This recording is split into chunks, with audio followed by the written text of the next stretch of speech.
ধারণা করে কথা বলা নিষেধ ইসলামে। ওয়া ইন্না যান্না লা ইউগনি মিনাল হাক্কি শাইআ, আল্লাহ বলেন ধারণা কখনো সত্যের বিকল্প হতে পারে না। আপনাকে সত্যটা জেনে বলতে হবে। আমরা এরকম সমাজে অনেক করি, অনেক।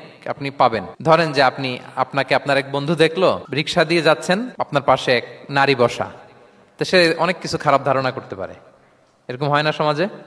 এমন হতে পারে যে আপনি আপনার ছোট বোনকে নিয়ে বেরিয়েছেন, হতে পারে না? কিন্তু আপনি তো একটা ধারণা করে ফেললেন অন্য কিছু।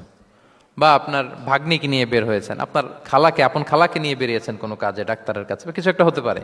কিন্তু তাকে দেখেই আমি এদিক সেদিক বলতে আরম্ভ করলাম যে ওকে তো দেখছি এরকম এরকম এরকম। আছে না নাই? আমাদের সমাজে আমি দেখেছি যে কারো যদি ঠোঁট কালো হয় তো মানুষ ধারণা করে নেয় লোকটা মনে হয় সিগারেট খায়। কিন্তু সিগারেট সেবন করা ছাড়াও কারো ঠোঁট কালো হতে পারে কি পারে না বলেন? এই যে এগুলো সমাজে প্রচলিত। বিয়ে করার পর ইমিডিয়েট যদি কেউ একটা গাড়ি কিনে বা হুন্ডা কিনে, এটা কি বলে বলেন তো? এই বোধহয় শ্বশুর বাড়ি থেকে যৌতুক নিয়ে আসছে। দেখছেন, এরকম ভুরি ভুরি আপনি সমাজে পাবেন। আন্দাজে ধারণার উপরে আমরা অনেক কথা বলে ফেলি, কিন্তু নিশ্চিত না হয়ে আপনি কোনো কমেন্টসে যেতে পারবেন না, এটা একেবারে নিষেধ।